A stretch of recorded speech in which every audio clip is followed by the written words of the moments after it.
A very good morning, students. Today we are going to see a very simple topic in business law which is related to the companies. Let us go through it. So, how is a company defined?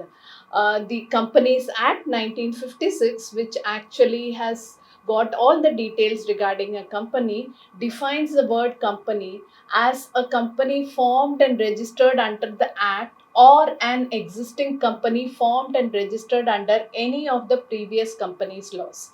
You must be well aware that in business law related to companies, we must be very sure about what we are actually talking with reference to what. That is what this first definition of company means, that where you find the definition of the company or with reference to what you're talking about a company. Having said that, the actual definition is company is an association of many persons who contribute money or money's worth to a common stock and employ it in some trade or business, and who share the profit and loss as the case may be arising therefrom. So it basically means that a company is a group of people who have brought in some money and resources and want to generate more financial resources out of it, which they intend to share amongst themselves. And in some cases, the loss that is made because of the company not running in the expected way is also shared. This is what the translation of the actual definition of the company is.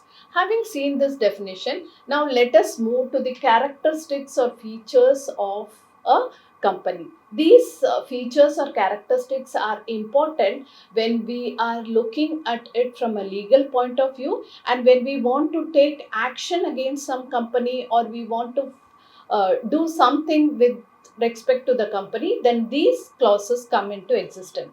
First thing is, it is an incorporated association. A company must be incorporated or registered under the Companies Act. Only then you call it as a company. Officially, it must be registered through the proper procedure. Minimum number of people 7 in case of a public company and 2 in case of a private company. 2 people privately can decide to pool in their resources and start a company and run a business.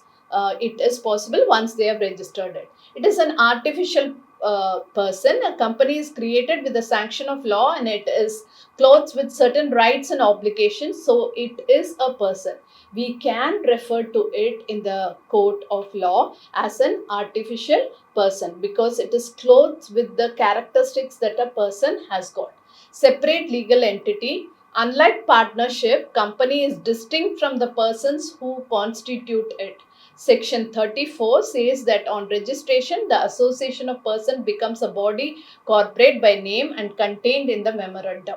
So it is a legal entity, and you can call it by the name Shah and Shah Co. What we mean is, it is an entity upon which action can be taken across. Limited liability. The company being a separate person, its members are not as such liable for its debts. So company is different from the persons who constitute that particular company.